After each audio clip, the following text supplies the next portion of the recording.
Okay, how come animals can live under the ice in the winter? I'd expect them to freeze to death.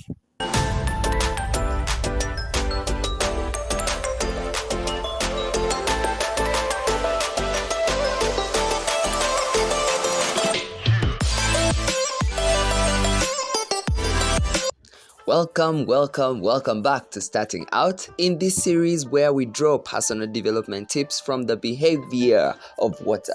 Today's video is on how it preserves life during the winter. This is thanks to a principle we like to throw around in high school to scare everyone in physics: anomalous expansion of water. How water, when freezing, begins by shrinking till 4 degrees Celsius, then between 4 and 0, it expands, and then freezing occurs. What then results is that ice, which is less dense, forms on top of water bodies in the winter, yet below its temperature can remain up to 4 degrees Celsius. It's enough for the creatures below to survive with a slowed down metabolism. So, do you offer protection to others by being a peculiar, different character? In other words, anomalous expansion? Fusi Tembekwayo talks of the Superman and Superwoman in almost every family or friend group who takes the punches in life for others. Ideally, we should be able to take turns for each other. Nobody is invincible or invulnerable forever. Go check it out on this podcast on Superman.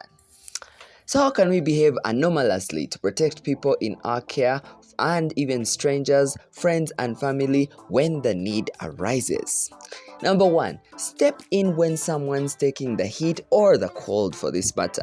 Kind of like how the water expands, stretch out into that space, expand and be their shield. Some people may be grateful, others may attack you that they don't need help. Okay, if there's any other way they suggest, adapt. If they don't want it completely, your work is done.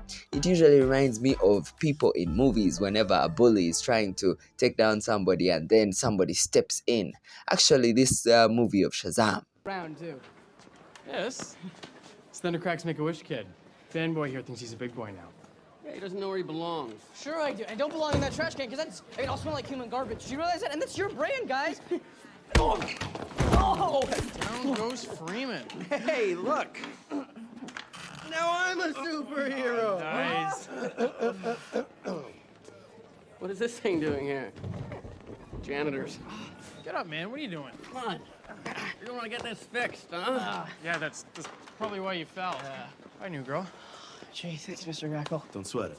That trash can was like a second home to me when I went here. It shows me a little bit of what I mean. We won't always be able to step in to protect others since they have to grow, but once or twice could be just what they need in that moment so that they are not crushed, or a lesson in the future to be respectfully assertive. Number 2, check in on someone. Find out how they're doing. Recently, I learned from a friend that instead of asking a lot of probing questions like I used to do in the past, if I get into conversation, listen, ask maybe only one thing to get a small response or to get the conversation going. When they are done, I stay silent just a little while longer. They will most likely resume speaking what's on their mind, and if anything's been bothering them, they can let it off their chest and feel better afterwards. For those who operate like that anyway. I'm also learning to accommodate those who will not want to share but will just need silent company once in a while with just reassurance that all will be fine eventually. They won't feel like they are under interrogation. However, sometimes that approach is needed for those so deeply bound that a strong pull out could be just what they need, even if they don't want, lest it all builds up and suicide is the next thing, yet there was a chance to prevent it. All this adapting to different situations, I consider it an anomalous expansion for you. So recap, the anomalous expansion of water preserves life in winter. We too should expand anomalously or abnormally to protect those around us by stepping in to defend them like a shield, or checking in on them with an open mind on how to accommodate them, how to give them refuge from life's constant punches. That's all we had for you today. I hope you've enjoyed it. Share your thoughts with us down in the comments below. Subscribe, and if you know somebody who needs to hear this, you can share it with them as well.